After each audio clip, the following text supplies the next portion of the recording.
دوران طواف کچھ کام حرام ہو جاتے ہیں، وہ آپ کو نہیں کرنے. مثال کے طور پہ بے وضو طواف کرنا، آپ کو باوضو طواف کرنا ہے. اور فرض کر لیں کہ اگر طواف کے دوران وضو ٹوٹ جاتا ہے تو آپ فوراً باہر جائیں، وضو کر کے دوبارہ آئیں.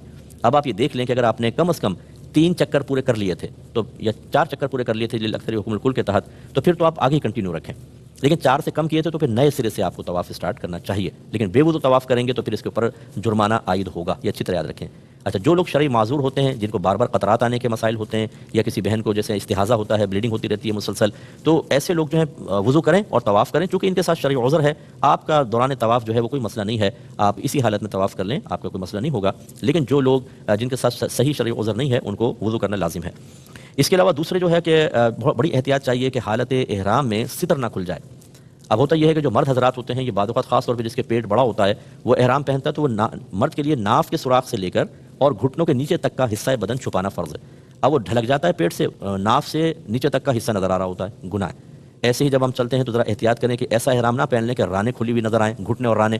یہ بعض اوقات ہوتا ہے ہوا سے یا ویسے ہی مطلب یہ کہ کھنچ جاتے ہیں، اس میں بڑی احتیاط کرنی چاہیے. یہ دوران طواف بھی منع. اسی طریقے سے یاد رکھیں کہ بلا عذر ویل چیئر پر آپ نے اگر طواف کیا تو یہ گناہ ہے، اس میں دم لازم ہوگا. بلا عذر نہیں کر سکتے. اگر کسی کا عذر ہے، جیسے والدہ ہیں، بوڑھی ہیں، بیمار ہیں کوئی، ان کو آپ ویل چیئر پہ کروانے کا الگ بات ہے. لیکن صحت مند آدمی نے سوچا چلو یار میں ہی ویل چیئر پہ بیٹھ کے مزے کر کے کسی کو پیسے دے کے کروا لوں، ایسا نہیں کر سکتے ہیں، اچھی طرح ذہن میں رکھیے. اسی طریقے سے حتیم جو ہے، وہ حتیم کہتے ہیں وہ باؤنڈری وال آپ نے وائڈ دیکھی ہو، دوران طواف آپ حتیم کے اندر سے نہیں گزر سکتے، اس کے باہر سے گزریں گے. اگرچہ وہ کعبۃ اللہ کا، چونکہ وہ کعبۃ اللہ کا حصہ ہے، وہ رہ گیا تھا تعمیرات سے اور نبی کریم نے اسی حیات کو اس کو قائم رکھنے کا حکم دیا، اس لیے اس کے اندر سے نہیں نکلیں گے بلکہ اطراف سے نکلیں گے. اور اسی طرح اگر 7 چکروں سے کم آپ نے طواف کر کے چھوڑ دیا، 5 چکر کر کے چلے گئے تو آپ گناہگار ہوں گے، کیونکہ 7 چکر کم از کم ہوں گے. اور مکروہ کام جو دوران طواف ہے وہ بھی ذرا ذہن میں رکھیں.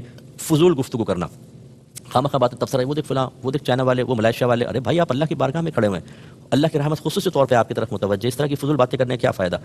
اور اسی طریقے سے کوئی ایسی الٹی سیدھی حرکتیں جیسے سیلفی بنا رہے ہیں. اچھا، بعض لوگ کہتے ہیں کہ وہ گھر میں کال ملا لیں گے، ویڈیو چلا دیں گے، دیکھیں وہ کعبۃ اللہ. یہ بھائی یہ اللہ کی طرف متوجہ ہونے کا وقت ہے، یہ اپنے گناہوں کو یاد کرنے کا وقت ہے. یکسوئی سے عبادت کریں. یہ کہ آپ نے ایک اور آدمی کو انٹر کر لیا اس میں، اور وہ سارا وہ مطلب آپ کی یکسوئی تو ختم ہو گئی، اس لیے پوری یکسوئی کے ساتھ کریں. یہ مکروہ ہے، گناہ نہیں ہے لیکن مکروہ ہے.